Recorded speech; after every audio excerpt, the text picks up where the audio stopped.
ஒரு இந்து நண்பர் அவுரங்கசீப்பை புகழ்ந்து ஒரு பதிவு போட்டிருந்தார். அந்த பதிவில் வந்து ஸ்ரீனிவாசாங்கிற ஒரு சங்கி வந்து சொல்கிறாப்புல, அவ்வளோ நல்லவர் அவுரங்கசீப். கான்சாப் என்கிற மாலிகாபூர் என்கிற மருதநாயகம் யாரின் தளபதி? அவர் ஏன் தென்னகம் வந்தார்? தென்னக இந்து கோயில்களை அழித்து அதன் செல்வங்களை ஏன் கொள்ளையடித்தார்? தன் தந்தையை சிறையில் அடைத்து தன் தாயின் கல்லறையை கூட தன் தந்தையை காண முடியாமல் ஏன் இந்த நல்லவர் செய்தார் அப்படின்னு அறியாமையில் பேசுகிறாப்புல. அதுக்கு ஜான்சன்கிற ஒருத்தர் வந்து பதில் கொடுக்குறாரு,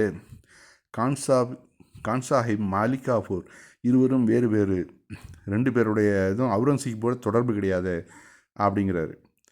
உடனே அதுக்கு அந்த சங்கி ஸ்ரீனிவாசா குப்தா அவன் என்ன சொல்கிறான், ஆமாம், நீங்கள் சொல்லிய பிறகுதான் கூகுளில் தேடினேன், தவறு என தெரிந்தது, சுட்டி காட்டியமைக்கு நன்றி அப்படிங்கிறான். இவனோட மைண்டு செட் ஃபுல்லாக இப்படி தான், எதுலேயுமே ஒரு அறகுறை தான், எல்லாம் தன்னை பெரிய தெரிஞ்சவன் மாதிரி பேசுவாங்க.